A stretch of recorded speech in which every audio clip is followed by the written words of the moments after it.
खास करून बोलतोय बघा, 11 वर्षांच्या मुलापर्यंत प्रत्येकाने माझा प्रचार केला, म्हणून सर्व कार्यकर्त्यांचे एवढ्यासाठी आभार मानतोय की आतापर्यंत 3 वेळा मी जिल्हा परिषदला निवडून आलोय, आता म्हणजे ही 3री वेळ आहे। माझी पत्नी 2दा तुम्ही सर्वांनी निवडून दिलात आणि आज एकदम सांगावं असं वाटतंय की प्रत्येक वेळी मी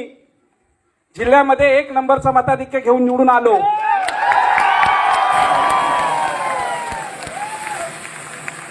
आज खास करून पुन्हा एकदा खास करून कार्यकर्त्यांना धन्यवाद एवढ्यासाठी देतोय की झालेल्या मतदानामध्ये फक्त लीड 5200 जो तुम्ही सर्वांनी दिलात,